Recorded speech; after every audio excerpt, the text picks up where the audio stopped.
Uh, Firstly, I request Professor R.C. Pradhan to present his paper. Professor Pradhan retired as a professor in the Department of Philosophy, University of Hyderabad. He earlier taught at Utkal University, Bhubaneswar, and also at Karnataka University, Dharwad, before joining the University of Hyderabad in 1987. He took his PhD degree from this university in 1977, and he was also awarded the Commonwealth Academic Fellowship at the University of Oxford during 1990-91. He was the member secretary of the Indian Council of Philosophical Research, New Delhi, from 2000 to 2003, a national fellow of the Indian Institute of Advanced Studies, Shimla, from 2018 to 20, and his field of specializations include philosophy of language, philosophy of mind, metaphysics, and philosophy of Wittgenstein. He has published and edited books and contributed many papers to philosophy journals. His recent publications are Mind, Meaning, and the World, A Transcendental Perspective, The Metaphysics of Consciousness, Indian Vedantic Perspective, and many others. His contribution to philosophy can be judged from the fact that, in fact, large number of the departments of philosophy now in the country are now have his students who are teaching and making their teacher proud. May I now request Professor Rameshwaran Pradhan to present his paper. So,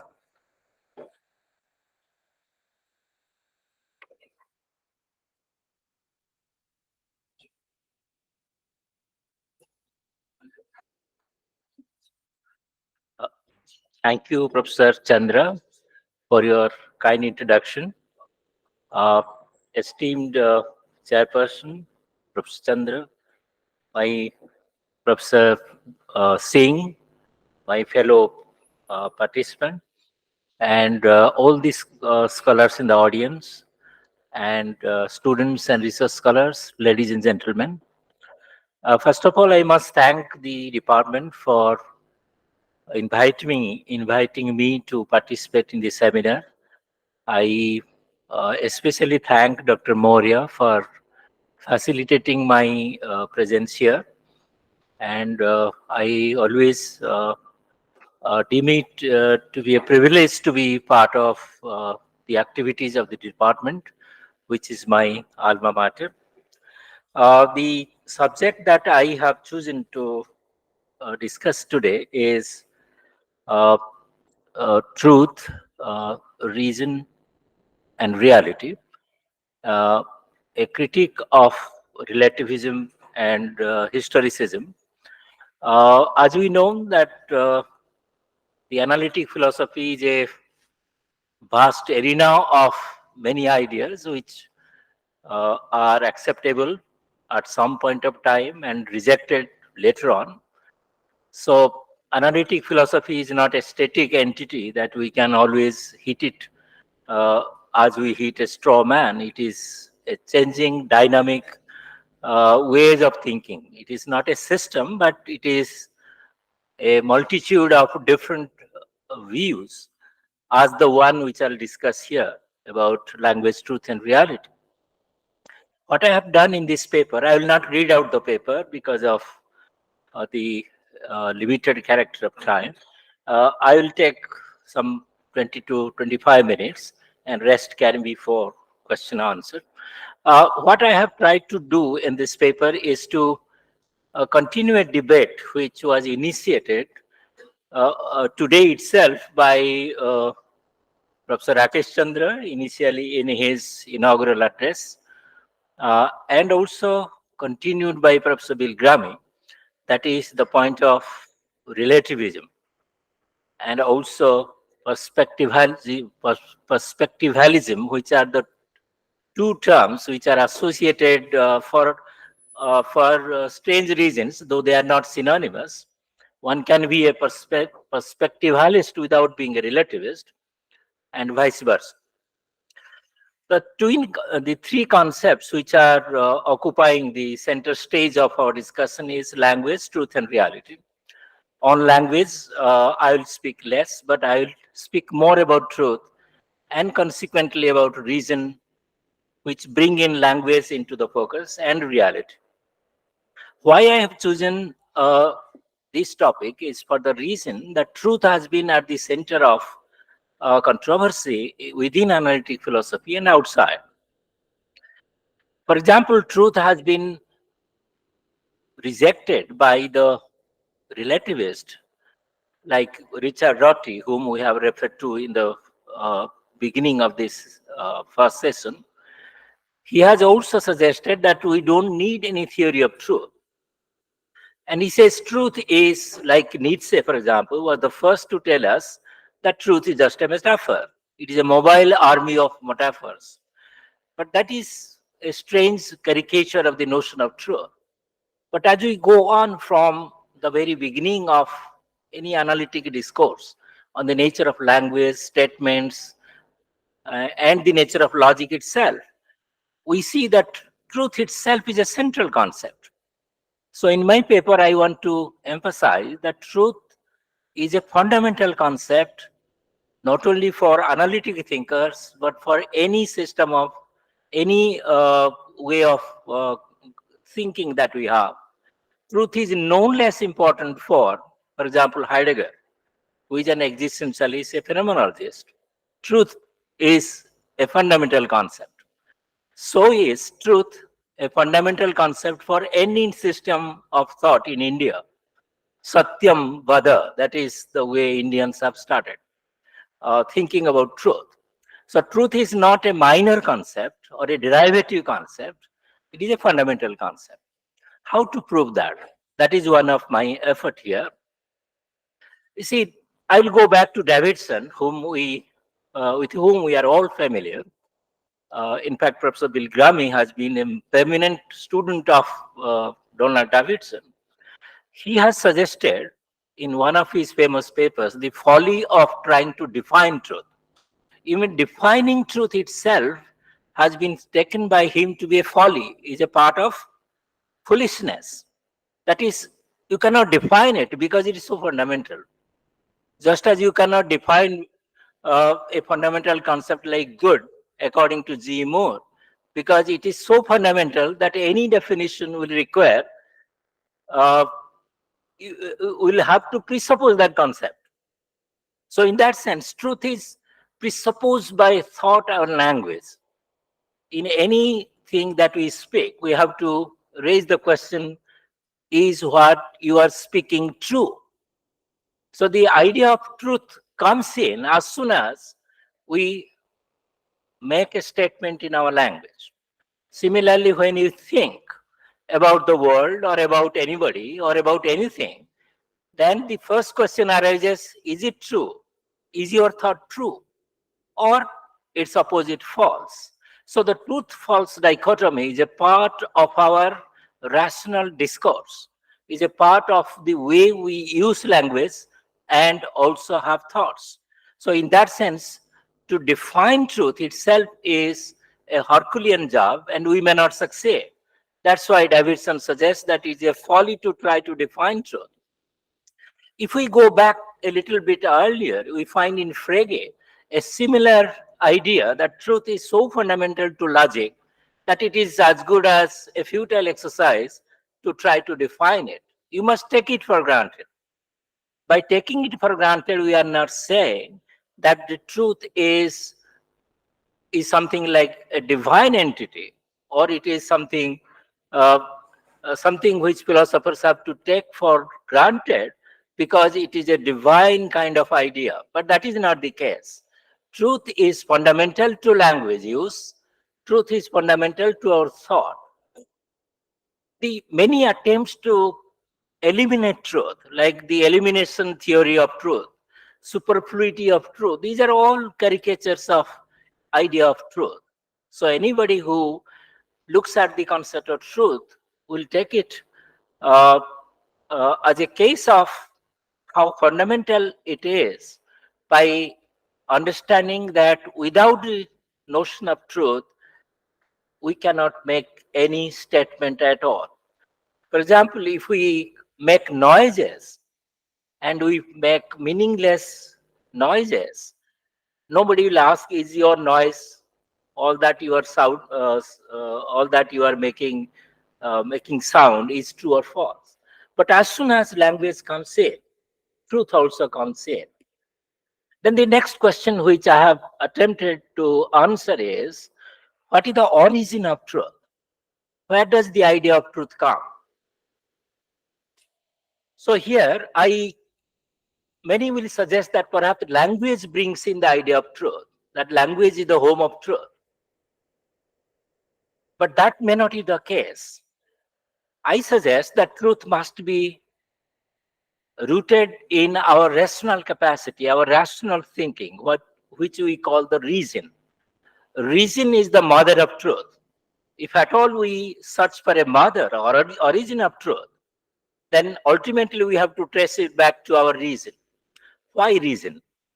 This is the question which many have raised, that reason itself is a mythical entity. Or as Rorty will say, reason itself is a kind of fiction, just as mind has been taken by many as a fiction, like Daniel Dennett, that mind is a fiction. Even self is a fiction for them. So reason also is a fiction. But that is not the case. If reason would have been a fiction, then who will talk about fiction? How do you know that fiction and reality are not the same? Or what is real is not a fiction? So reason has to step in to suggest that there is a way of distinguishing between true and false. So truth had its origin in the human reason. What has been called the logos in the Greek thought is the contemporary notion of reason. Sometimes we use reason along with mind. Mind and reason can come together. But mind has very diffuse meaning. That's why people have found it easy to say that mind doesn't exist. But one has to really convince them how they think. If there is no mind, how would they think?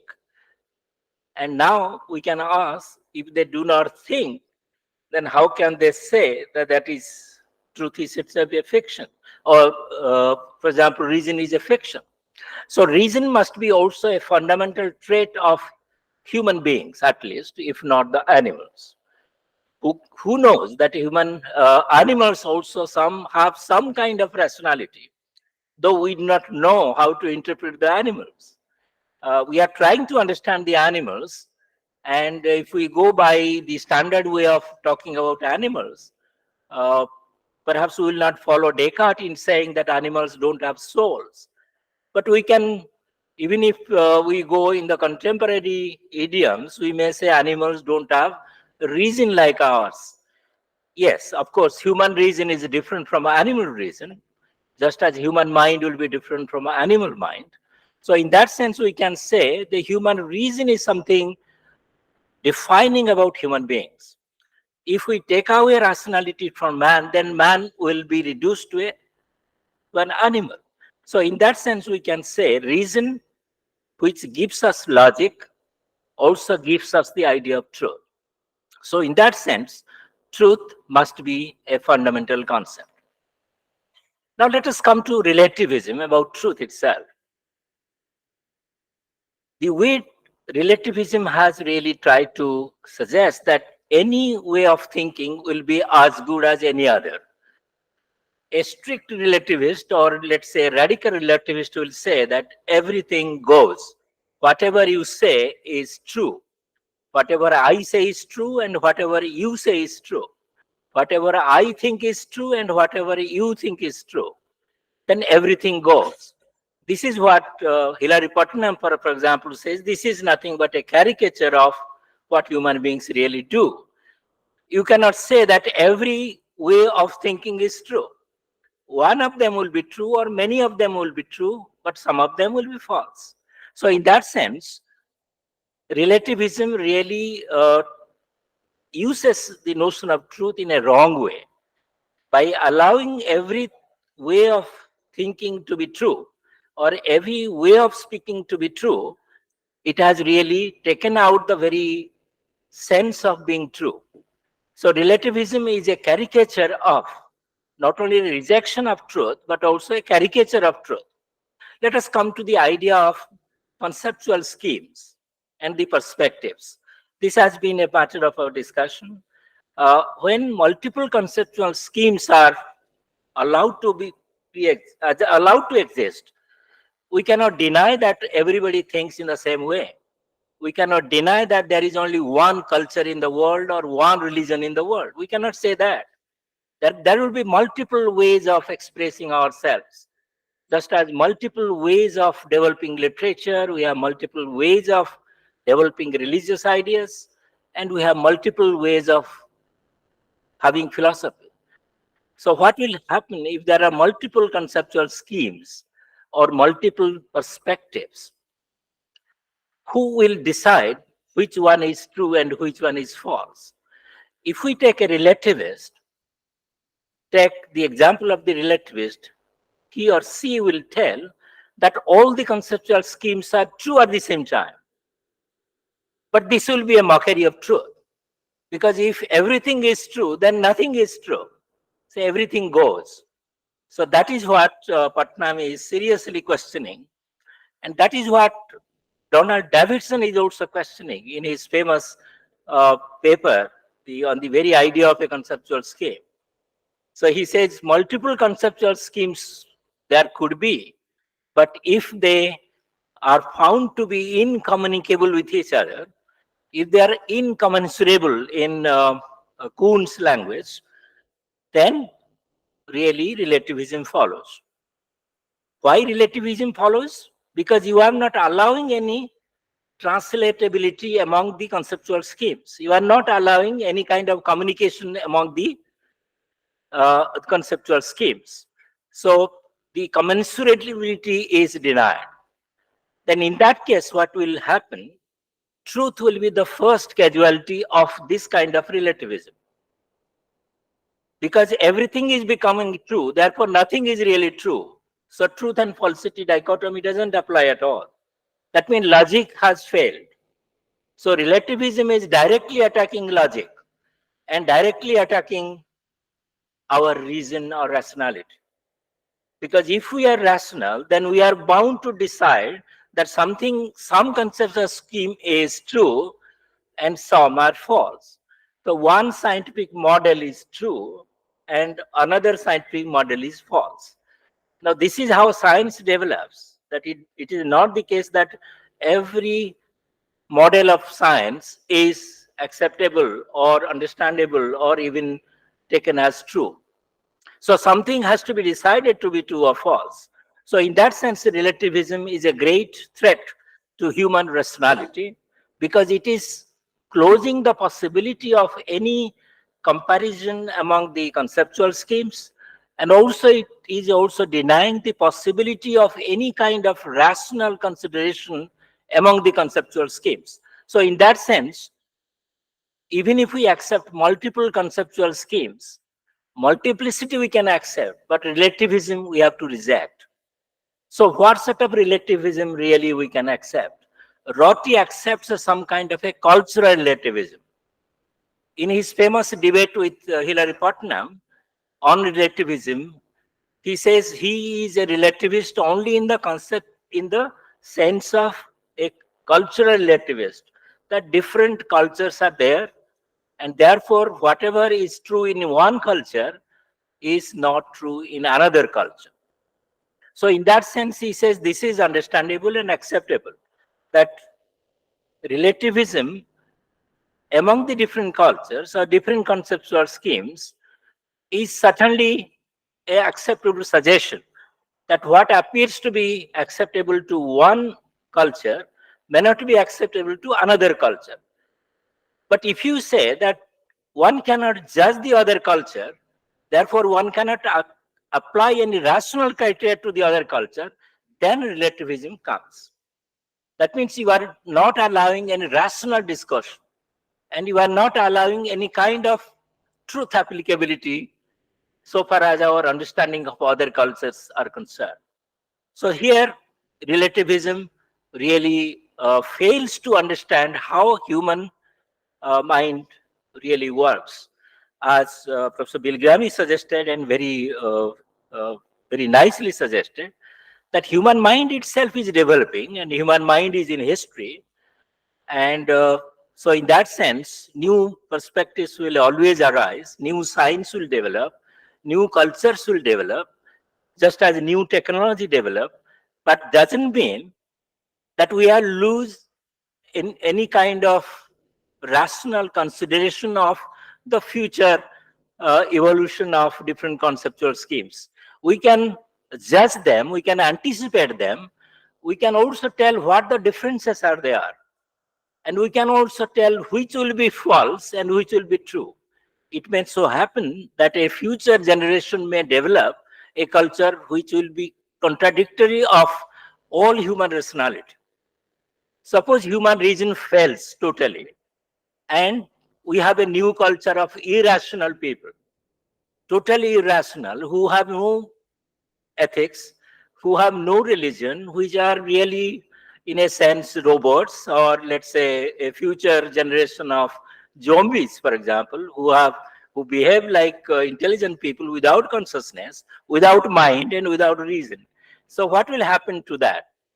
We can always say, if we remain rational and if we stick to our notion of logic and notion of truthfulness, then we can say that future generation, which is imaginable but not acceptable, that will be the one which we must reject at any cost. So in that sense, any progress of human civilization will always carry forward our sense of truth and falsity and our sense of rational and irrational. So in that sense, the notion of logic and truth really become very fundamental to any human understanding.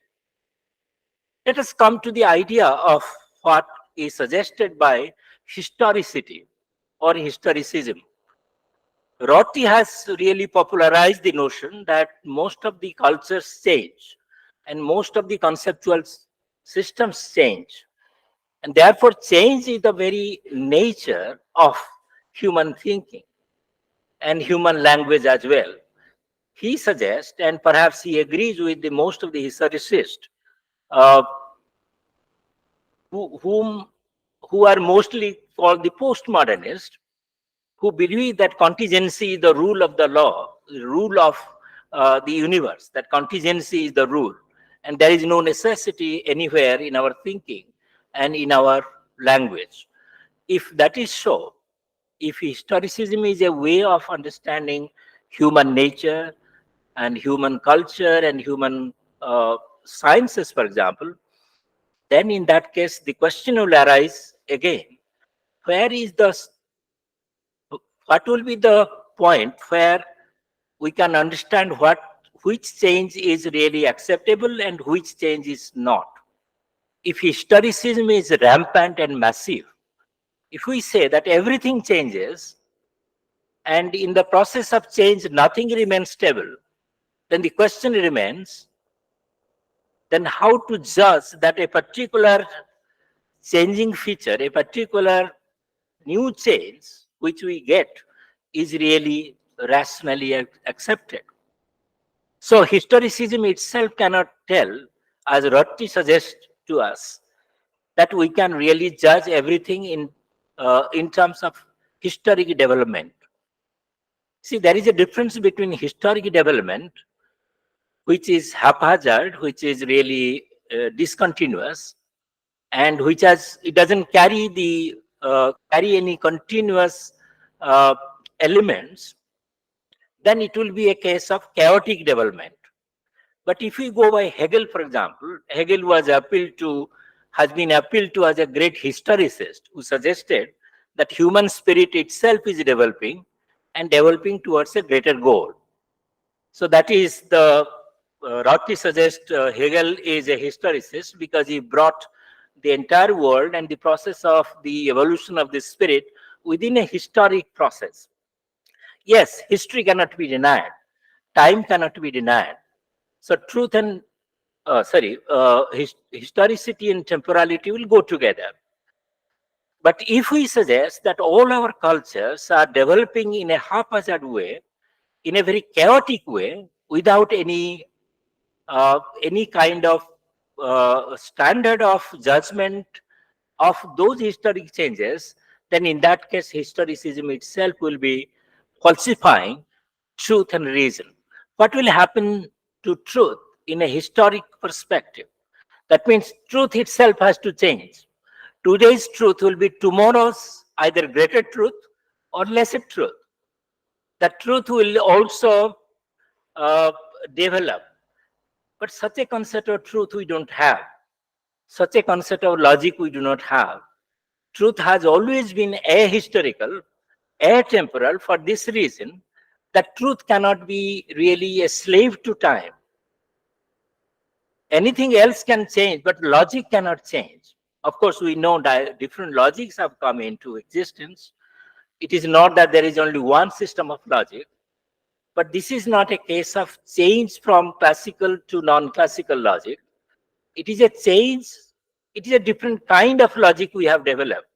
All of them remain committed to something stable in their perspective, something true. So truth remains invariant across all logics. Though different names may be there, but truth remains invariant.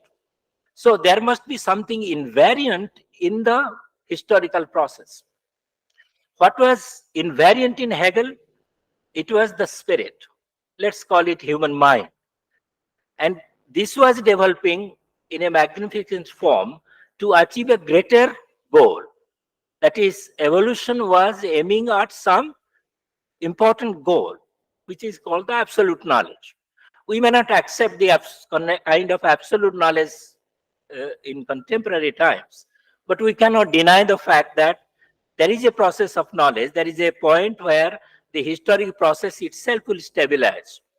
So, in that sense, historicity itself has been taken to be a parameter of understanding the world, but that is not the way historicists want to retain the notion of reason and truth. Both truth and reason have been sacrificed by the historicist. But my argument is that if we return rationality along with historicity, then perhaps historicism will be not acceptable, historicity will be acceptable. For example, human contingency cannot be denied. The contingency of language cannot be denied. Contingency of our thinking cannot be denied. But from this, we cannot conclude that everything goes haywire, everything changes, and nothing is fixed. If nothing is fixed, then what about your own way of thinking? Do you think that you change, your nature changes every day? This is not possible. And this is not imaginable either. So, in that sense, historicity or historicism itself is anathema to rationality, to truth and reason. Let me come to the idea of idea of reality itself. This has been uh, a, uh, the idea of reality itself has been challenged by many. In fact, the relativists suggest that we have relative notion of we have different notions of reality which are incommunicable among themselves. That reality itself, a victim becomes a victim of our relativistic thought. Similarly, reality has been also a victim of our historicistic thought. Just as reality has been a victim of our scientistic thought, not scientific thought, scientistic thought. We think all reality is scientific, physical, and empirical. But this is not the case. Reality itself is multi-dimensional, as the Jaina thinkers rightly suggest. It is multi-dimensional, but it doesn't mean that all the dimensions are incommunicable among themselves. But apart from that, reality itself remains a concept which cannot be dissolved into the perspectives, into the different conceptual systems through which we understand reality. It will be really a caricature of reality if we say that reality is constructed by us. We can construct tables and chairs and buildings, but can you construct reality? So one has to be a realist at least, just as Kant was a realist when he talked about the thing in itself. He was also an empirical realist, but he was also a metaphysical realist, Kant. The thing in itself cannot be denied. Why was he forced to accept the thing in itself? Because he said thing in itself is the limit of all our judgments. Unless you have a thing in itself, we cannot really talk even a thing as it appears. So in that sense, the idea of talking about reality as a matter of our construction is a metaphysically ludicrous notion. It is a really a false notion. We do not construct a reality. We don't construct the universe. Who are we to construct the universe? That's why our religious forefathers said, perhaps God created the universe. That is only a confession of ignorance.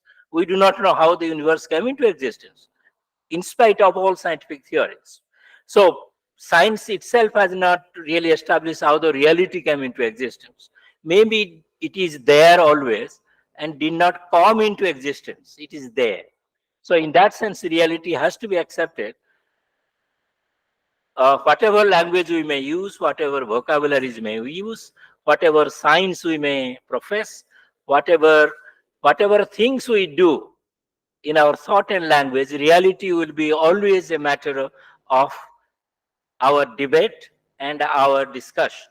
Reality will be something against which we have to really use our language, and therefore Wittgenstein was not wrong in his tractatus when he suggested that perhaps all our language is a picture of reality, a logical picture, not a photograph at least, but is a logical picture. Why did he say that? He said that unless the reality, the world is there, what are you doing with your language? Your language is, at least in a essential sense, is directed at the world.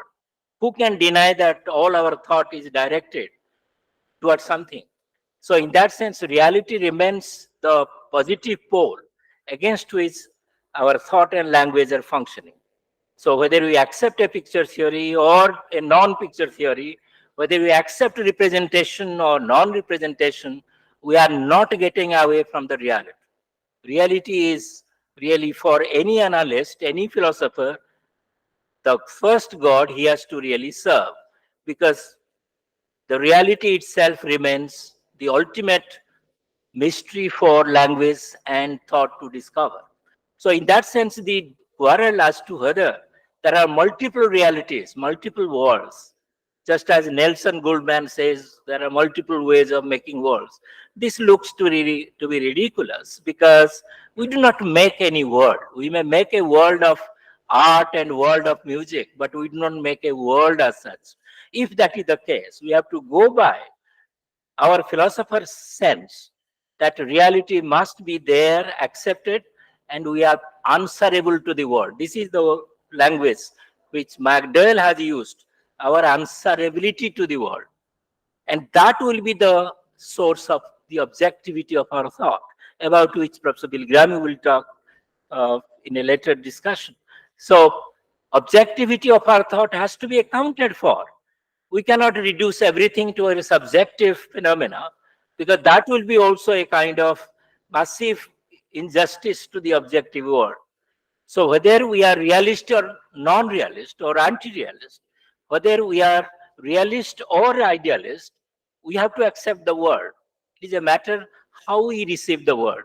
Should we say the world is causing our thoughts and language, or language use, as Davidson suggests, or should we say that the world has a rational influence on us, rational impact on our thought and language, as McDowell suggests? Perhaps both could be true if we look at them differently, that sometimes the objects before me cause me to think that they are such and such. But also it will be true to say that the world itself is already conceptualized by us, not constructed by us, conceptualized by us. Because our concepts are at our disposal, and through them we receive the world. There is a world to be received. There is a world to be thought about. So in that sense, perhaps it will be right to say that the world is not just physical. The world may be mental at a certain level, and therefore we cannot really foreclose the possibility of that world being something more than what we can ever think in our language and whatever we can really conceptualize. But conceptualize we must, because that is the only prerogative we have. We are thinking beings, but our thought is about a reality which is not of our own making. And in that sense, I will suggest that all the three concepts which we are discussing today, truth, language, reason, and reality, are so fundamental to our understanding of everything, including ourselves, that we must discuss forever these concepts. It is not that Frege and Russell we are discussing, or Wittgenstein and his positivist friends were discussing. We are also discussing. So we are part of that same tradition. It will be ever ending. The tradition will go on. Truth will ever remain a mystery for any logical thinking. It will remain with us. So, in a sense, I will conclude that let us not go by the fashions of philosophy. Let us see the reality as it is. Let us take truth and struggle with it, and let never deny it.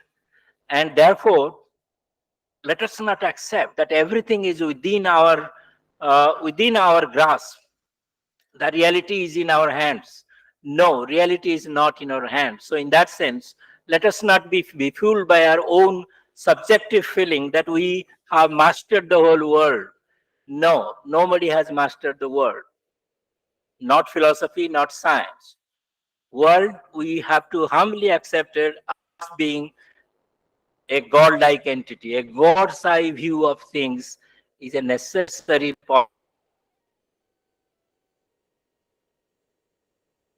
postulate of any genuine philosophy.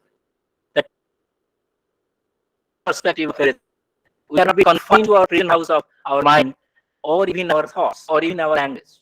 Language will be a prison unless we understand the limits of language. Therefore,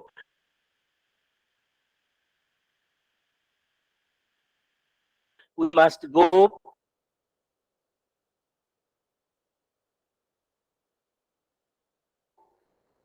to a perspective which I will call a transcendental perspective about reality, about language, and about truth, own thought. And let us keep our mind open to what is there. That is the reality. To put it in Thomas Nagel's words, we must climb up our mind and see the world perhaps from a God's point of view. Thank you very much.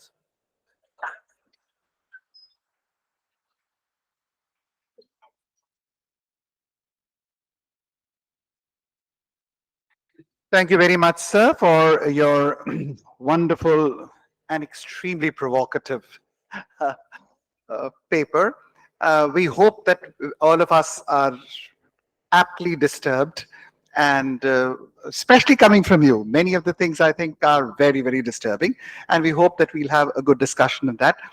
So I had just thought that maybe it would be a good idea that we take the next paper by Professor Singh and take the questions together, because I think we'll take all the time in the world if we were to look at the very important.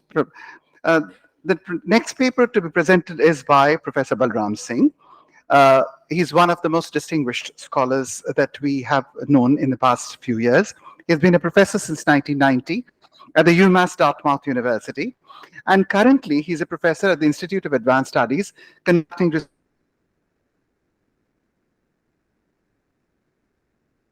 research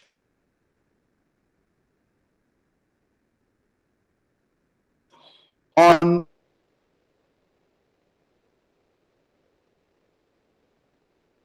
botulinum technology. 10 patents to his credit. He is resident of the Institute of Advanced Studies and director of the Botulinum Research Center at the Institute. He's also the executive mentor of the School for Indic Studies, where his research includes Ayurvedic science and technology, yoga and consciousness, Vedic education, pedagogy, and Vedic social and political traditions. Professor Singh is the founding director of the Center for Indic Studies at UMass Dartmouth. The first Professor Balram Singh currently is the owner or co-owner of different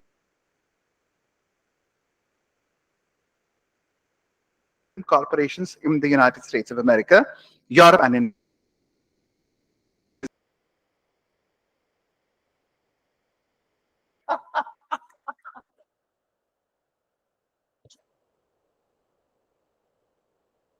Much. I'm quite familiar with these owners that come from Jaina group. I know Jaina for a long time. I actually did not write in my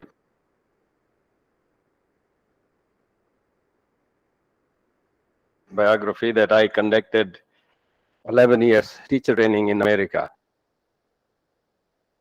Dharmic tradition means Hindu, Jain, Buddhist, and Sikh.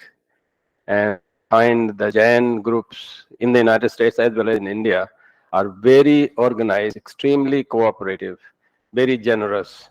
Even they are only 5 million or so people, but they have 14 chairs in the universities in the United States. So they don't need my help at all. They do well. I also practical. One of the Jain MLBD owners are Jains also, and they told that 20% of taxes in India are paid by them. So they are doing quite well. So and in that sense, they are also. What do I hit here?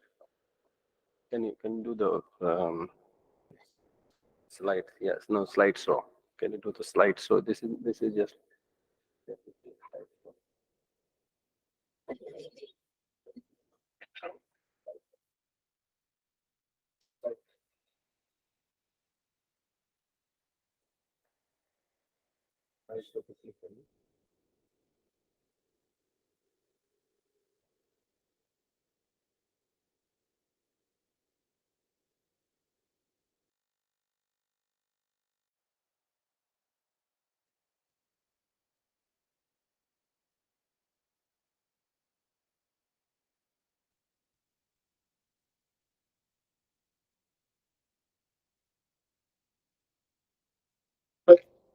Okay, thank you. I really learned so much since this morning. As a scientist, I do have a PhD. Professor Chandra once questioned that whatever I talked was really not philosophy in 2009. And I quoted that I do have a PhD. So it's called Doctor of Philosophy. But I realized more and more since then that scientists, we get degree in doing experiments, but we figure out philosophy later. Philosophers don't have to do that because they already get degree in philosophy. So all they have to do is tell everybody what is philosophy. So they are more powerful, and our game, the goal, ultimate understanding is really through philosophy. We need to figure it out, and I'm still figuring it out as to what to do. So I find discussions with philosophers quite often. There's a person by the name of Michael Kreutz in Bryan Marr College in Philadelphia. Once he was speaking in Delhi, and I questioned, and then he took another half an hour to explain that whatever my question was. After that, I didn't dare to ask him any more questions because it's better to accept whatever you're saying, because otherwise you have to take me through again. But I figured out what I was trying to tell him, that philosophy is like a ramp. You keep going up and up and up, and science is like stairs. You go up, stop, and then go up and stop. So really, ultimate goal is the same about science and philosophers in many, many ways. So I think that goes along with that. I just had conversation with Professor Chandra this morning about Vani, Vanich, Van. They're all words. You're playing with the words. वाणी जब हम बोलते हैं तो जो बात निकलती है, बात की अगर कीमत है तो उसी से वाणिज्य बन जाएगा, अगर नहीं बनेगा तो बाण चलाना पड़ेगा. तो when you play with words, which is very important part of it, because understanding, misunderstanding, both are created in that way. So I'm going to now, with that introduction,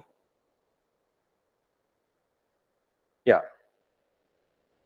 So I wanted to show you that, I heard about this analytic first time in this paper that Rahul circulated position paper. There is an analytic philosophy. I said, whether am I really qualified to do or not? I looked up my own CV, and I found in my CV there are 130 analytic words. That means at least I have some experience. So I'm a scientist. I have to have evidence even for myself. So I thought, okay, then I can talk. That's how I took some time to say yes to him. Analytic word is a very interesting. It talks about, and it was with them, ultimately it talks about something you dispose of, what you really get out. And I have a good friend, which is really, this is funny, Jeffrey Armstrong, who said that analytical basically means like, anus, anal, that thing just that doesn't get in, that's how it goes off. That's where analytical comes. So after that, I wasn't saying too much about my analytical work, but today I had to. And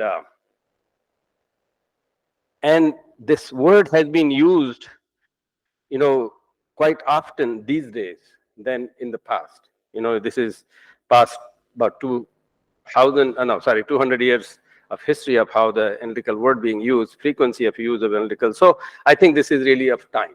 We need to analyze, because so much data, unless you analyze, we will get, especially in the world of Google and Chat GPT, unless you know how to analyze, you are in trouble. So it's very important that we pay attention to.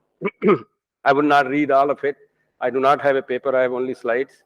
But I want to just emphasize that with these two pictures, because I'm sure, obviously you believe, and my knowledge is only Wikipedia knowledge. But they do talk about, you have to have phenomenon, you have to have prototype, you have to have some system to be able to understand. This is very important for Plato and Aristotle to talk about. So I think, when they're talking about the gestures of Earth representing his belief in knowledge through empirical observations. So empirical observations are important, because if you don't have empirical observation, you just have to be a follower. You wouldn't be understanding things. So even they believe that you have to have empirical observation. Now I will go to my real presentation that I wanted to talk about. I try to create my own empirical way of looking at this world. So we have, in Indian philosophy, we have Vesti. And I put that to a psyche or mind. We are talking about mind. Professor Pradhan was talking about it. And Professor Milgrami also talked about. Then surrounded by society, which has an impact on us. Why we have this ever-changing thing that we were just talking? Because the society is changing. We have no control over the society, what it does. And then society doesn't have control over whatever happens to the environment. And then environment doesn't have control over whatever the samasti is. We don't even know. And that's what I mean, the unknown known. There's no way we are going to know. We only know that we don't know. And that's probably good enough to keep us humble, that we don't know everything. And an ideal is what science people do. They put ideal. I put an ideal gas. Ideal gas is the fundamental basis of science. If you take ideal is of course not real. It's ideal. But based on that, we have universal gas constant. That is the basis of thermodynamics. That is the basis of quantum mechanics. And if you take both of them, no science is left.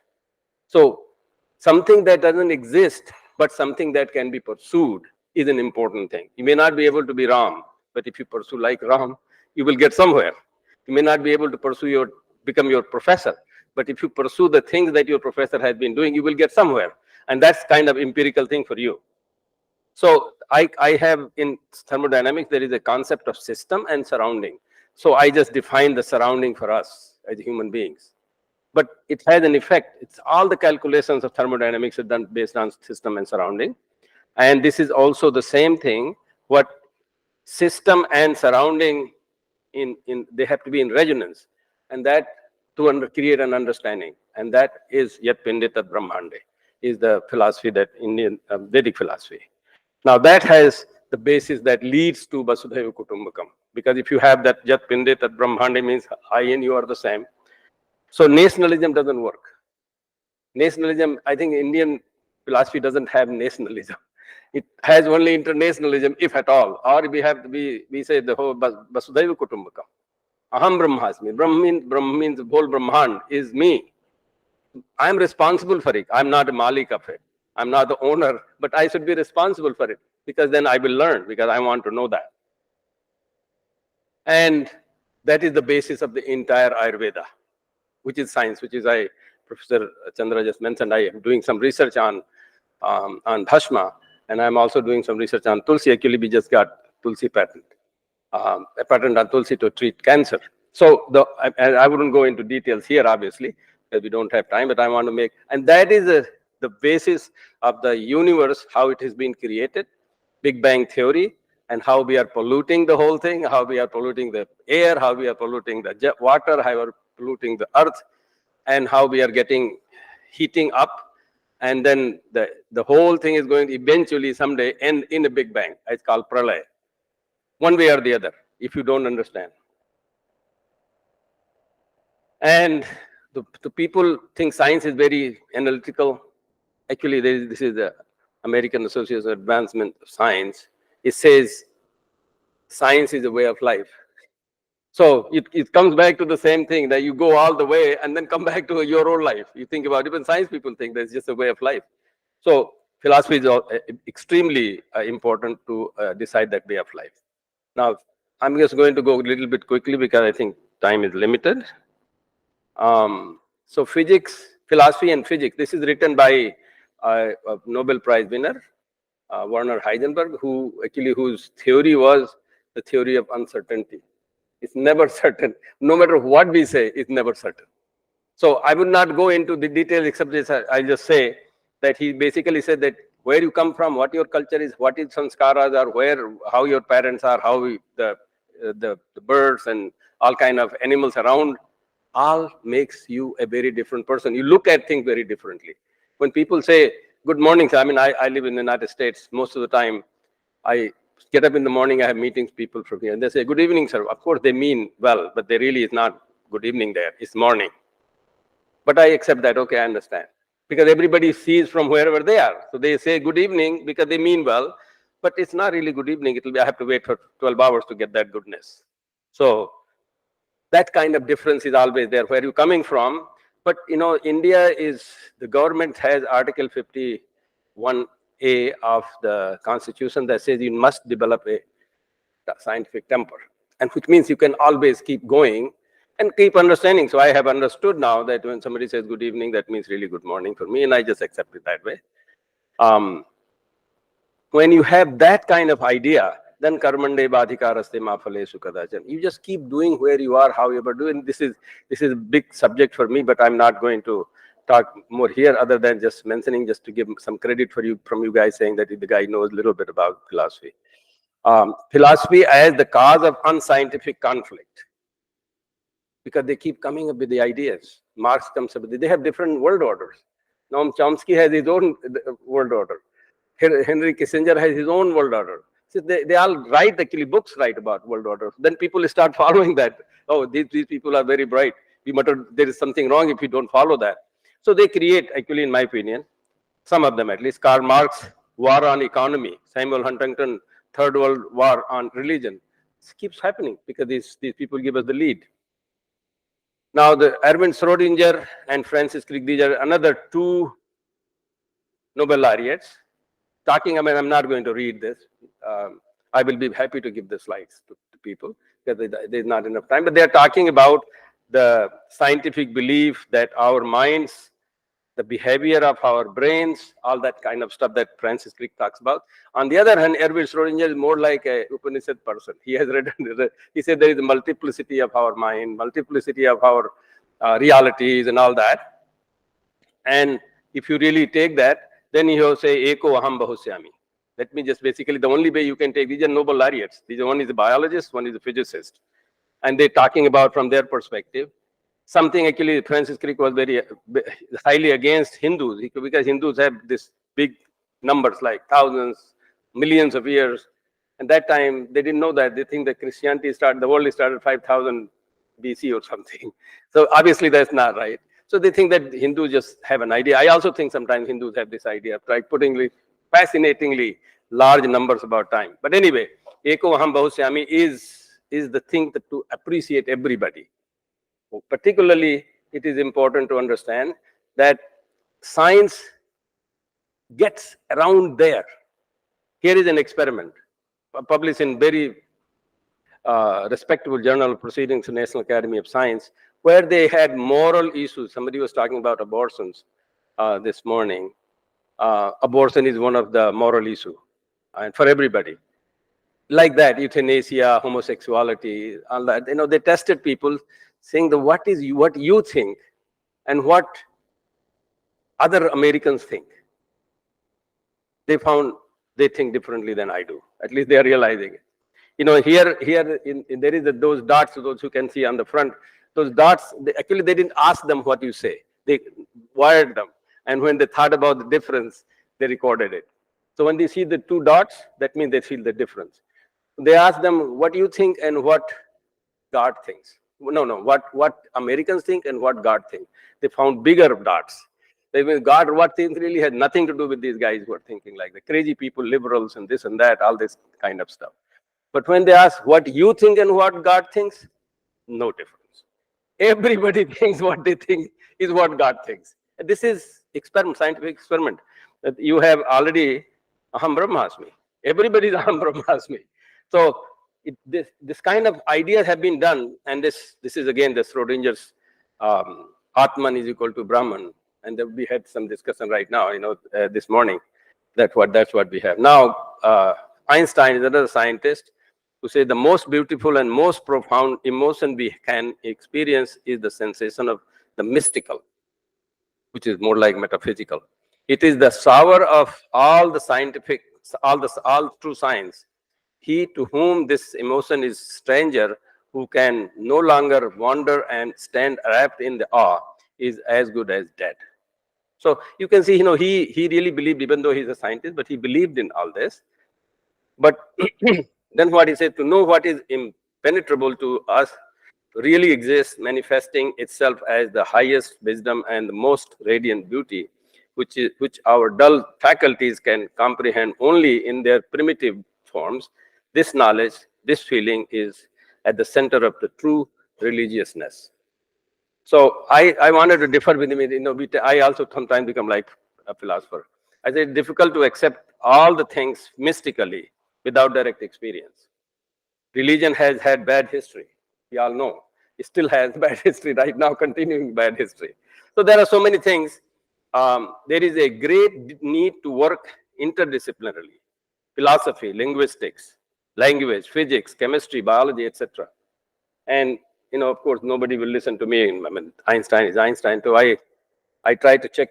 There is a research done on his brain, whether his brain was different. When he was dead, they took out his brain and tested. Actually, they found there was some difference.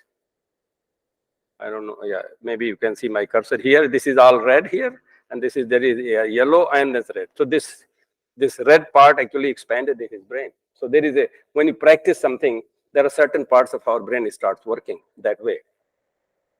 Oh, you can't see my thing. Unfortunately, I made a mistake. I grew mustache and took hair like Einstein and all that to get some credibility to myself. And then the two things that, I'm sorry, you cannot, I put this picture this morning and I forgot to put that on top, is that the science believes in two things.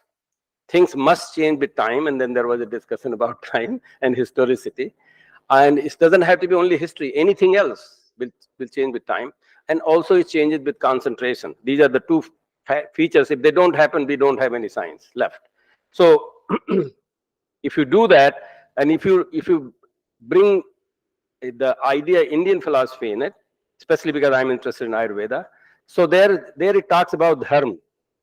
Yatho abhyudayani shreyas siddhi sadharma. It basically means the one where everything starts and finishes. That's the dharma that you can follow. Understand that will be the dharma. And then, you know, it has this dharma. From dharma comes padarthas. Padartha could mean matter, could mean substance, whatever. It's really a little bit different. If you really look at this, the pad comes from literature, language. And you have to understand the meaning of that to understand what this is. So this is very mystical, believe it or not, even though padarth looks like a substance. But it eventually gets to substance in Ayurveda, where you have Panchabhutas is part of the Ayurveda, and then you have Trigunas, you have mind and other things. So where does that come from? Oops, sorry, I think I missed again. Oops, I'll come back. So yeah, maybe that's all I wanted to say. So here you have Padarthas, Panchabhutas, but also you have this in the substance in Vaisesik philosophy, the Drabya is known as, you have Panchabhutas, you have time, and you have space, and you have mind, and you have Atma. And all that is being practically used here. Now to make it science, like I said, you have to make yoga as a science. How is that? They, again, I'm sorry that I'm not explaining all the very detailed. One thing I wanted to show you this, they make some measurements in your brain, and then they wanted to see those people who practice yoga for certain period of time, like 15,000 hours, 30,000 hours, 45,000 hours. These are all Buddhist people who do meditation. And they found there is some correlation. I have to go here. There is some correlation, as you can see here, 15,000, so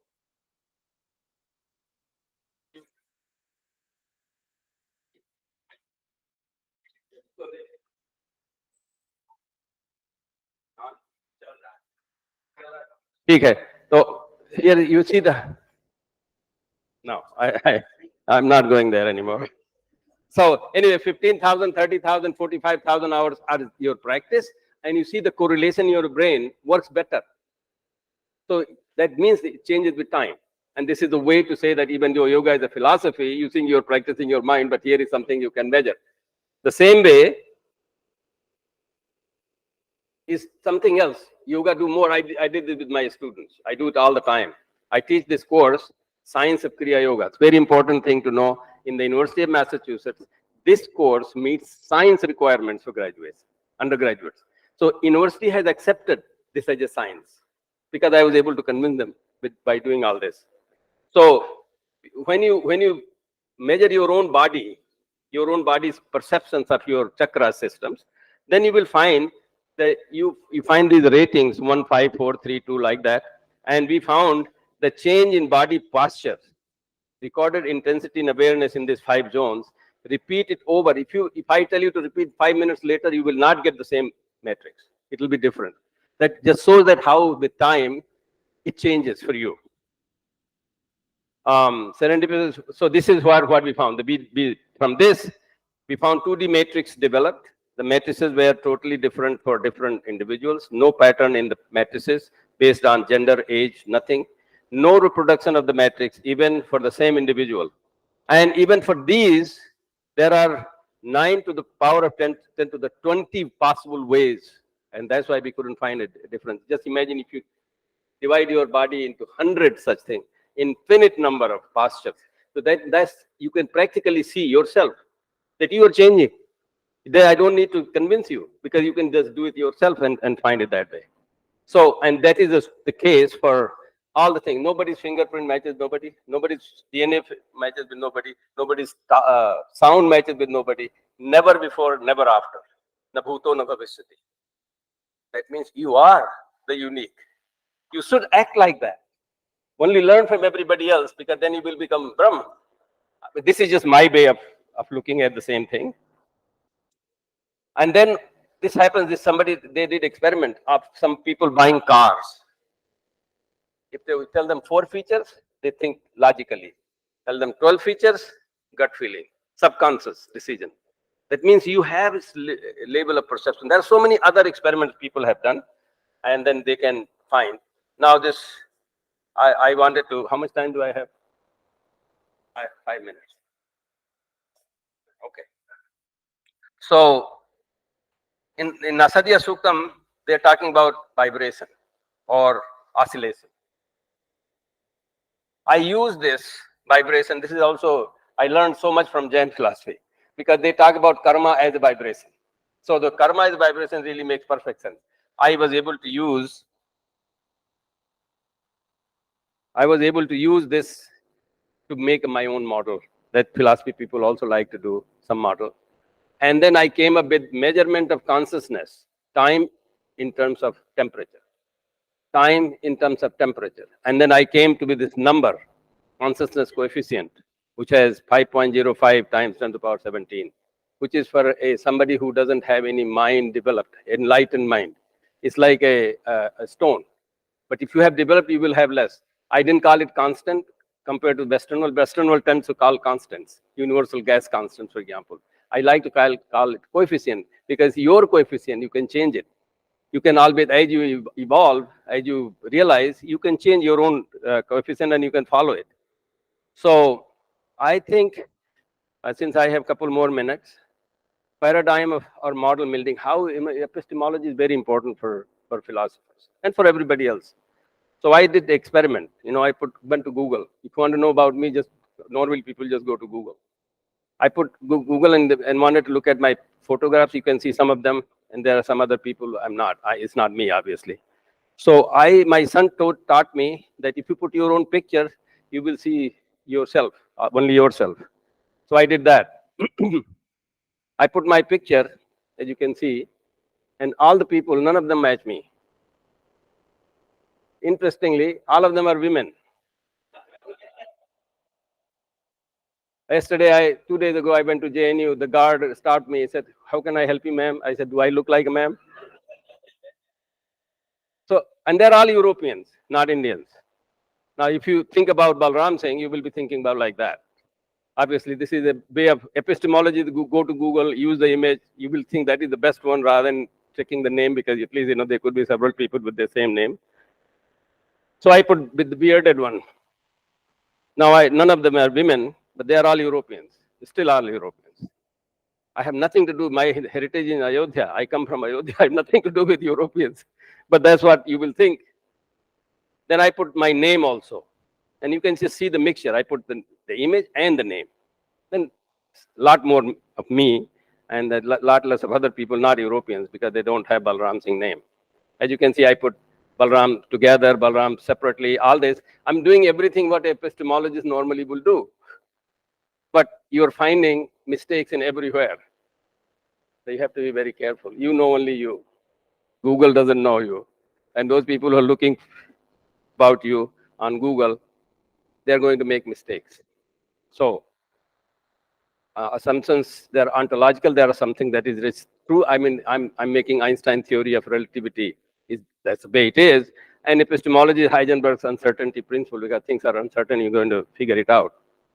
Finally, in my field, I have physics, chemistry, and biology. To understand reality, you have to have all three, or even maybe more. You have to have the, like I said, many other fields, you can put them together. And these are very complex, and they're all self-organized, even though we think that we are organized, though I think I make certain things and pattern them. But actually, they are all self-organized. They force me to do for them. And I think with that understanding, if we want to look at what is the truth, what is the ideal, what is unknown, and how you go about it. I don't have any solution. I only want to put the problems, because I know philosophers love to see the problems. And thank you very much.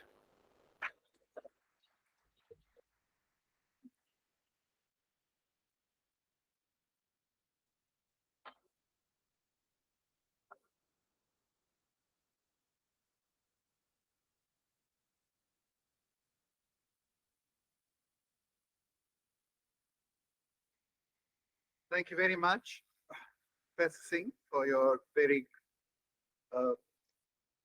unique paper, especially for a gathering of philosophers. Before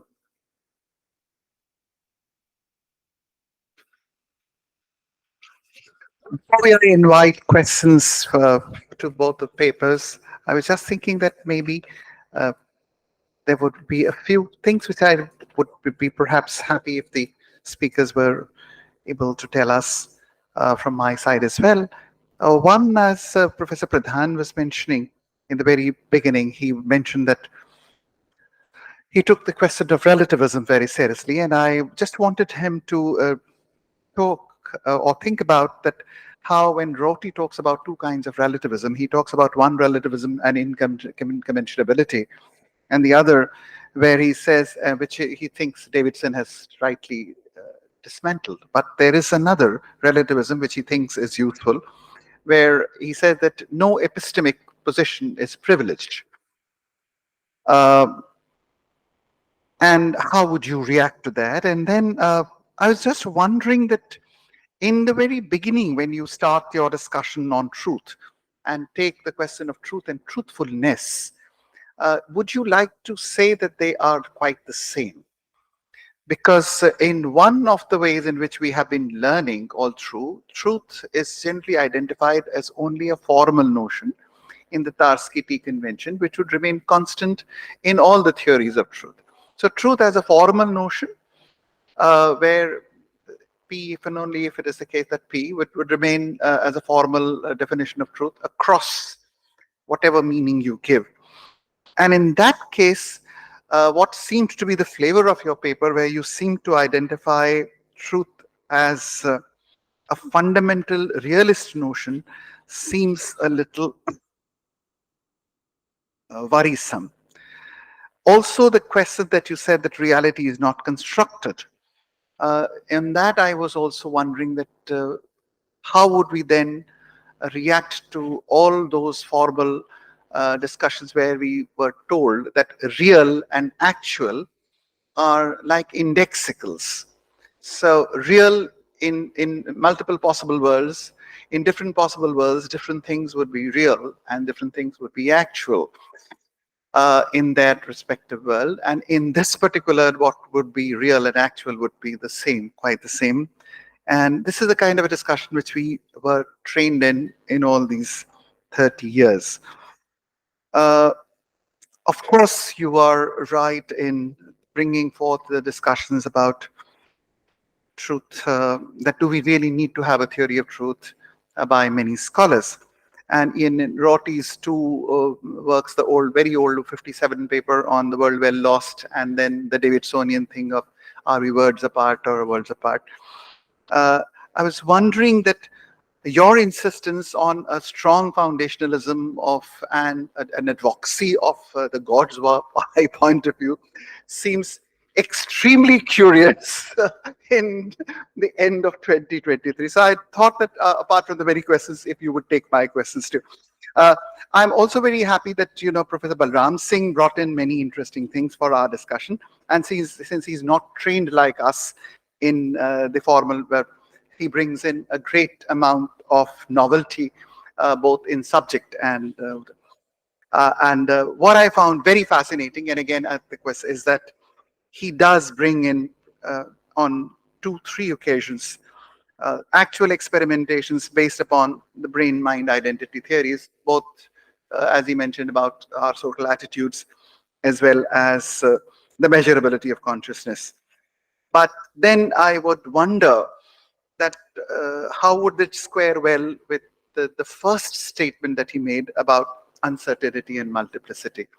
So if we can actually map exactly our social attitudes into brain states, as well as we can talk about measurement of consciousness exactly, then this exactitude of the brain state mind identity theory, which is actually not a philosophical question, because we stop only when we talk about is it identical or not. Which brain state is identical with mind state is actually not a concern of the philosopher, qua philosopher. He may be interested in that. But what happens to uncertainty in it? And what we, of course, found extremely fascinating was your Google use for epistemology, and which again, I think relates philosophically to our questions about identification and re-identification, and the idea of verisimilitude or anuman and upman, etc. So many questions I'm sure you have. May I request all the speakers to introduce themselves as they raise the questions.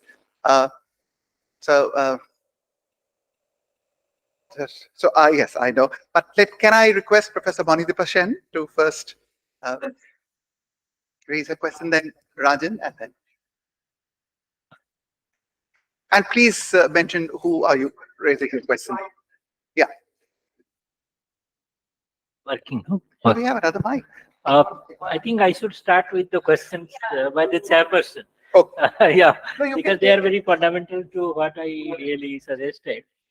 First of all, I agree that there may not be any privileged epistemic standpoint, but from this, relativism doesn't follow.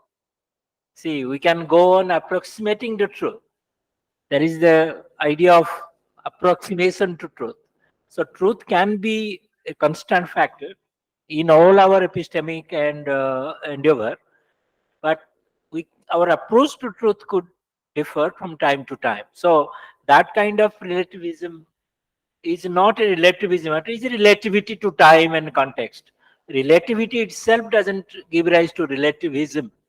Relativism is a strong ideological construction. So relativity in any form is as Davidson himself suggests, we are default by default we are relativist because everything has a context.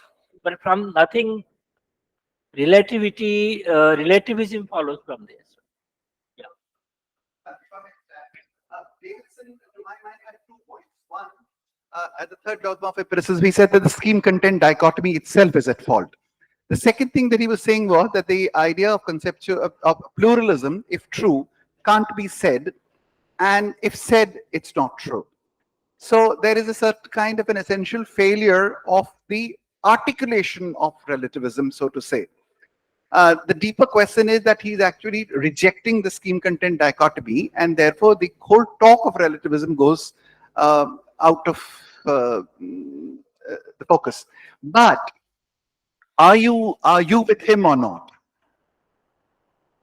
Because that also does not necessarily restore the idea of the kind of truth that you are building in. If the scheme content dichotomy goes away, still you can have a theory which does not have the strong kind of foundational obsession with truth that you seem to advocate. In fact, our discussions should not be only within us. In fact, I should go away from this and address your other one question I will address, the distinction between the actual and the real. In fact, we can talk of a possible world and are distinguished from an actual world. So actual and real may not coincide, though we may converge the two, but it may not coincide. Actual is that which is real in space and time. That is how we define it. But we can think of possible worlds. You see, logic can extend the possibility in any direction as long as it's within our rational horizon. So in that sense, reality spreads over actual and the possible. Reality is not partial to actual and or partial to the real, possible. So both possibility and actuality are under the umbrella of reality. So reality is a comprehensive term. So that would be one answer. The distinction between truth and truthfulness, I think he's right. They are not interconvertible. Truth is a fixed notion, is a constant invariant in our conceptual thinking. Truthfulness is our commitment to truth. See, in fact, Gandhi was emphasizing on truthfulness, though he also assumed that truth is absolute. But our commitment can really vary from time to time. He himself is the embodiment of the variable commitments. At one time, he says, I saw the truth. The other time says, I never knew the truth. So in that sense, our commitment can differ. Truthfulness will follow from truth. If there is no truth, there will be no truthfulness or non-truthfulness. So truthfulness is a derivative epistemic concept or a moral concept even, whereas metaphysical concept, at least for Gandhi. Okay, yes, Professor Sen. Yeah, thank you for your talk. I have a very simple question actually. That is about truth and reality. You are holding them to be two very, very fundamental concepts, and maybe even defining them is a folly, which I may agree with you, but at the same in the history of philosophy, we see philosophers coming up with various conceptions of truth and various conceptions of reality. Given this, multiple, innumerable, infinite number of ways in which these two ideas have been, or concepts have been defined and redefined or articulated, if one doesn't use the term definition, in philosophical literature, how would you talk of truth as such or reality as such? That's the question I have. Yeah, okay, thank you very much. In fact, the very idea of different truths, very idea of different theories of truth suggests that truth is something which is being defined or being characterized. Theories change, but truth doesn't change. That will follow from the multiple theories of truth. In fact, there will be somebody who says there is no theory of truth possible. That is a Rorty. Rorty says theory of truth is a bogus notion, and that is futile, he says. We can go in defining truth in such a way. For example, he epistemolizes truth. That truth is a cognitive concept. Actually, truth is not a cognitive concept; it's a logical concept. And I can go forward and say it is a metaphysical concept because that is very fundamental. So, in that sense, multiple theories are possible. In fact, no theory of truth can be possible. But truth is impossible. That truth is not there; it is impossible because that presupposes truth. I think similar theories can be about, similar idea can be about notion. If about the notion of reality, if reality is not there, even as a fundamental concept, what will these different models of reality will do? What they are all about? Are they talking at cross purposes? Are they talking in vacuity? No, they are talking about something which they do not know or trying to know. So in that sense, multiple theories are possible, just as multiple scientific models are possible. So in that sense, reality must be one, reality must be, as a concept must be fundamental. We can say reality is one. I think I do not feel shy of saying reality is one. It cannot be multiple realities. All multiple realities can converge into each other. So in that sense, reality, let us take as a fundamental metaphysical concept, ontological concept. So in that sense, that remains a fixed notion. Theories can change. So I allow for, or I am nobody to allow for it, but philosophically I can say we allow for multiple theories. Theory change is possible, but reality change, though we say that reality is changing, but reality must be unchanging in order to be changing. So that way I take reality itself as a fundamental notion.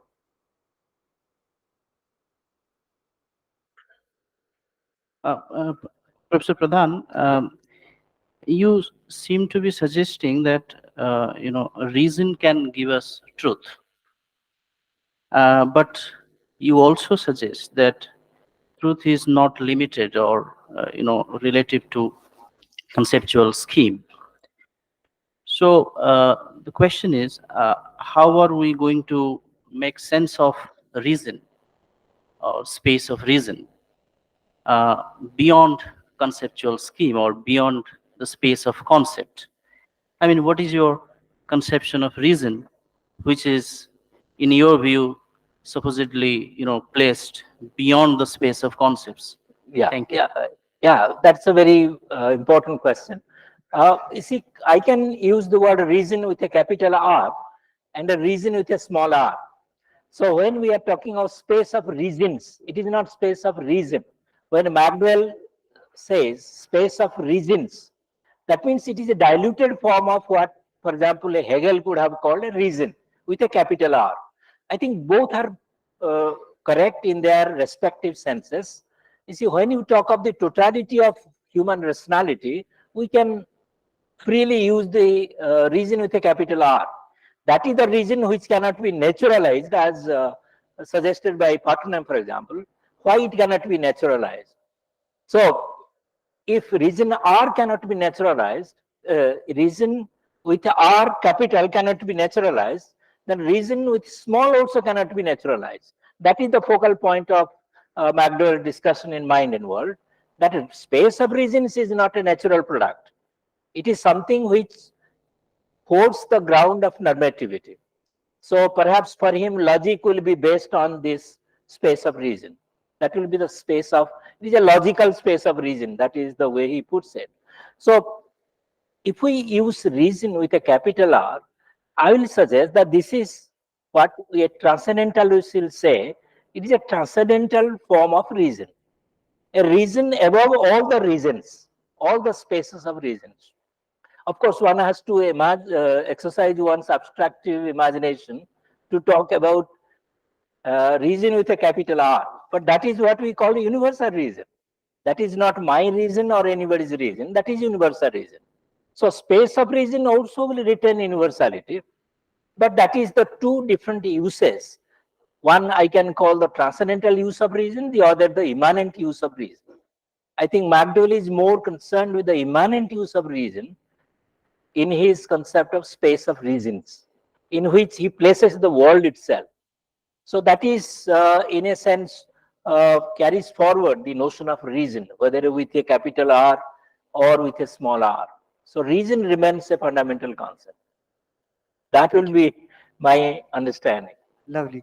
Yes, Uh, Rajan. it is wonderful, and I found very much modern kind of conception in your thesis.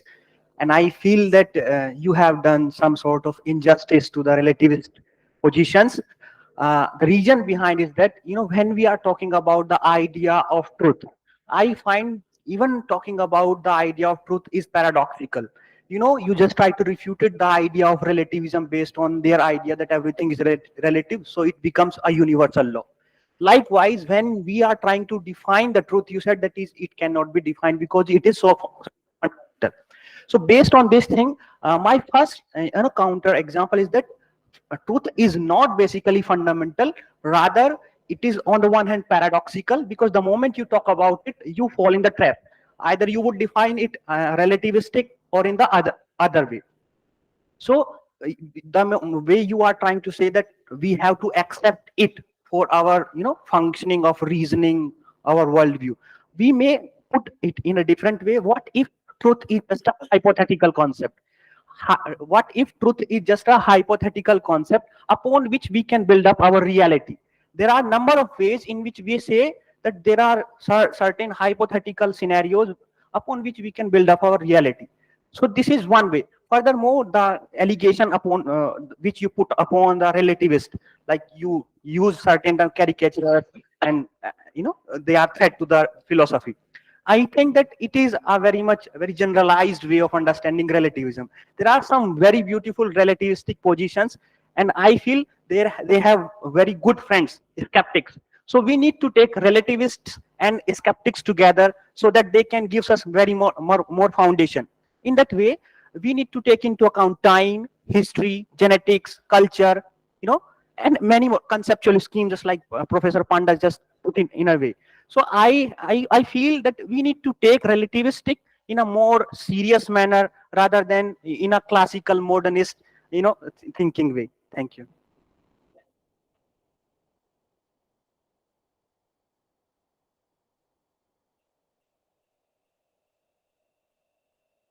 Like this, that no injustice has been done to relativism. Relativism has done injustice to itself. It is self-defeated or self-defeating. If you say every conceptual scheme is true, then you are saying nothing. It is as good as saying ha ha ha. Means you are not saying anything. So in that sense, it's self-defeated. What about everything is relative to, just as Protagoras said, man is the measure of everything. Now one can ask, what about this statement? It is the relative to whom? To Protagoras. Then it will be again relative. So what the relativist is saying is a half truth. It is not a full truth. Therefore, it is self-defeated.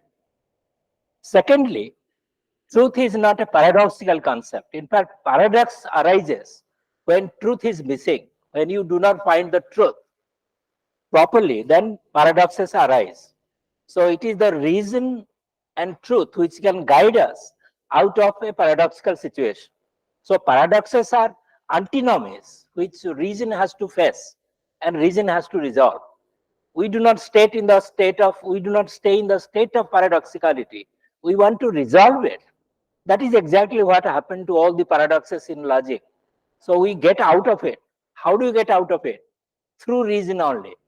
And in that sense, so the idea of paradoxicality about reason itself will not arise, because reason, when it finds itself contradicting itself, it rises above it. That is what Hegel has taught it, that through contradiction you can go above it. So we do not stay at the stage of contradiction. We want to overcome it. So paradox also will not be constantly present. We have to resolve it. So in that sense, I think, as Rajan suggests, that we are doing injustice to relativism and skepticism.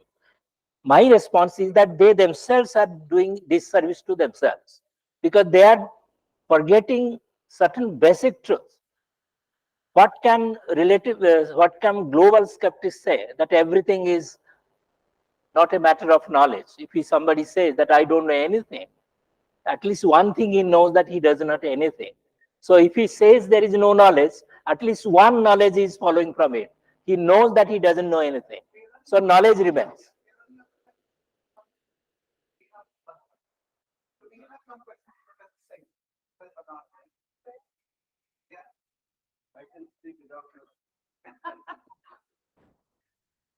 Yes, thank you so much, sir. I'm Rajiv Bachchan. So I'm asking regarding the remaining portion of reality when we claim it. I think we have to also look after about the cosmological dualism as well as ontological identity of the dualism. So in this respect, how do you determine suppose that reality is within us or outside of us? If the two sectors are intervening with each other, then how do you convince or how do you convince to the ontological reality of the reality, ontological identity of the reality? Yeah, in fact, I could not follow it because, yeah, let's answer it together. Francisca. Yeah. Good afternoon, sir. So my question is related to the language and its relation to reality. If we take the concept of quantifier variance, when we go through our language, we have different frameworks, conceptual. Each have different quantifiers. So if a person say X exists and the other person say X does not exist, they might be taking with different quantifiers. In such case, there's no question of relativism. It is beyond that. It's what David Chalmers would call merely verbal debates. So, but can we take the language and go the other way, where we can find that objectivity or we can find that objective truth or reality? At the end of your talk, you said we need transcendental perspective for that. Can we reach transcendental perspective through language, as some natural language ontologists would suggest? Yes, in fact, yeah, I think I will answer together. Yeah. Dr. Pradhan, I think you started with the word Satyam Vada. I'll rather stand. Ouch. You started with the word Satyam Vada. Now, there seems to be a mix-up with Western European context and the Indian context.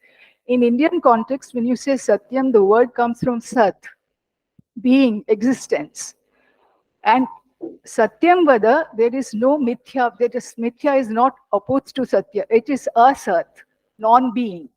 Okay, so Dr. Chandra tried to touch it, but since time was not there, I mean, he couldn't explain. So I would rather say that fundamental inquiry, the jignasa, jnatamichha, is to what is that being or consciousness. The being consciousness, they get not properly understood when you translate into English. The sat or being, beingness, etc., from which satya derives later. So that is a later, another plane of existence. When you say in worldly behavior, you say satya or mithya, that is not meant by sat or truth.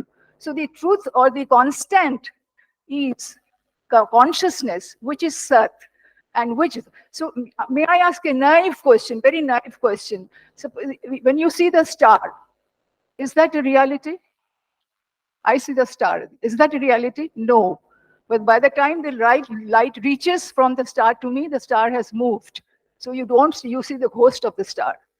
So therefore, the young friend that raises that there is this paradox. And Buddha has always said that you do not bathe in the same river, because the river is changing. So therefore, there is the paradox is realized by the Upanishads as the truth. Isn't it? You know it very well since you come from Indian philosophical context. So I am chara. It moves not. Sa ejati, na Yeah. ejati. Now it is well taken place. Yes. Okay. Thank you. Yours.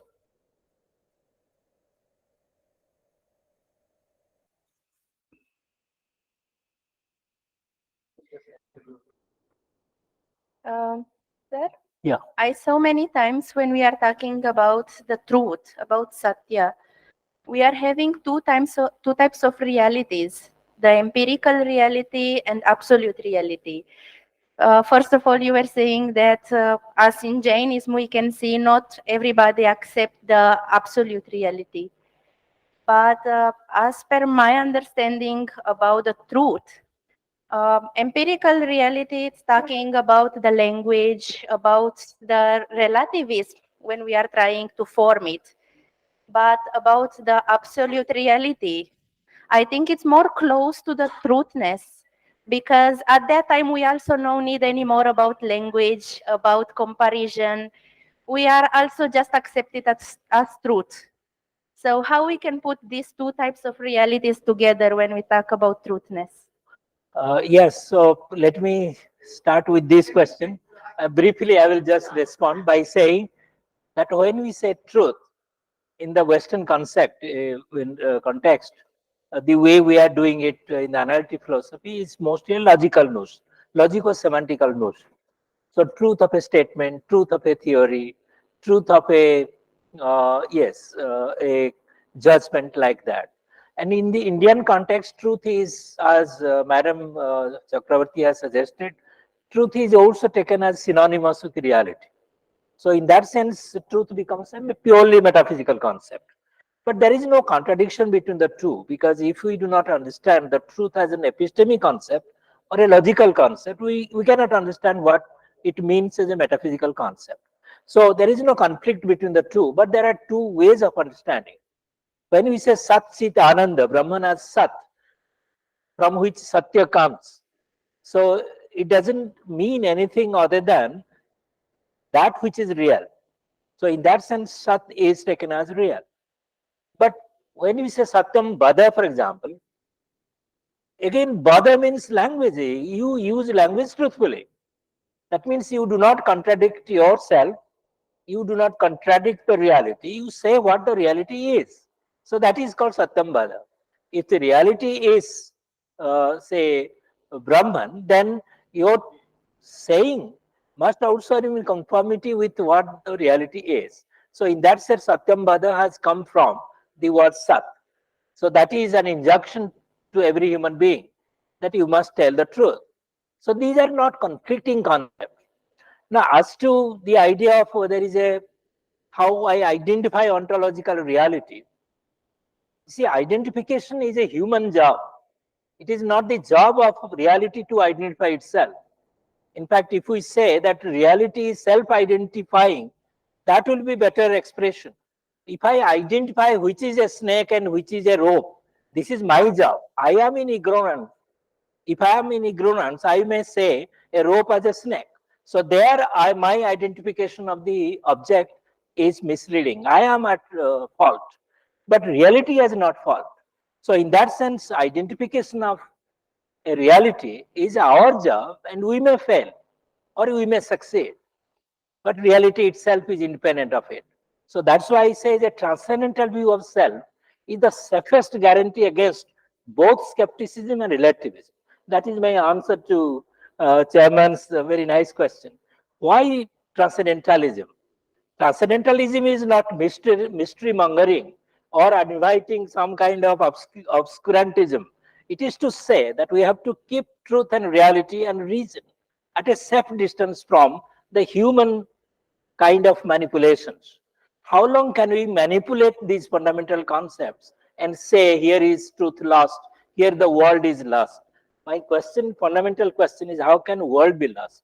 We may be lost because we are contingent beings, but reality is not a contingent being because all being comes from fundamental being. So being is a fundamental concept. That is a metaphysical concept. Okay, thank you very much. I'll request Professor Singh to say something. Yeah, please. So there is a recent paper in Proceedings of National Academy of Science. It says perception of silence. Now that none of you asked me question, it means I have to understand your silence. मतलब मैंने जो बोला आप लोग निशब्द रह गए,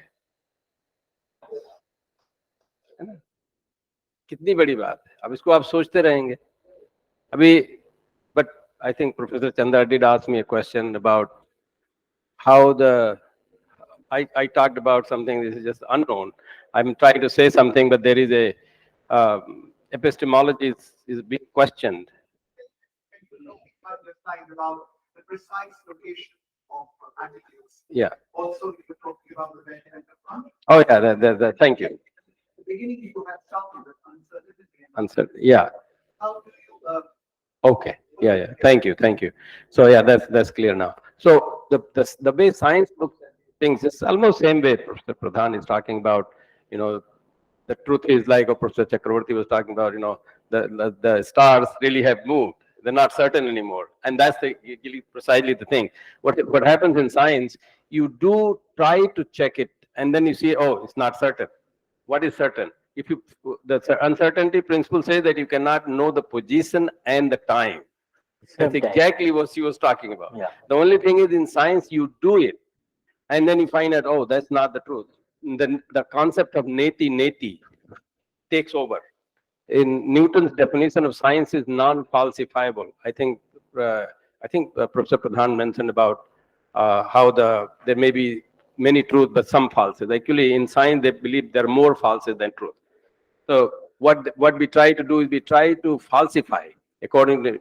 So even if I have this opinion, I need to falsify. But how do I falsify? I have to do it first. I have to do it, and then I have to ask your brain scanned also. And then they found actually when the brains are scanned, different questions are asked, different people say different things. So that just shows your personality. And the uncertainty comes from that. Uncertainty comes from your own whole so-called history or time, whatever you want, or space. Like I mentioned that, you know, we are from India. I just mentioned about good morning, good evening. But, you know, in Indians speak louder. I have German friends, they speak very slow, very quiet. You know why? Because it is so cold, so much cold there. They don't open their mouth that much. It's as simple as that. So we might just simply say, oh, they do two different cultures, but it's coming from the conditions.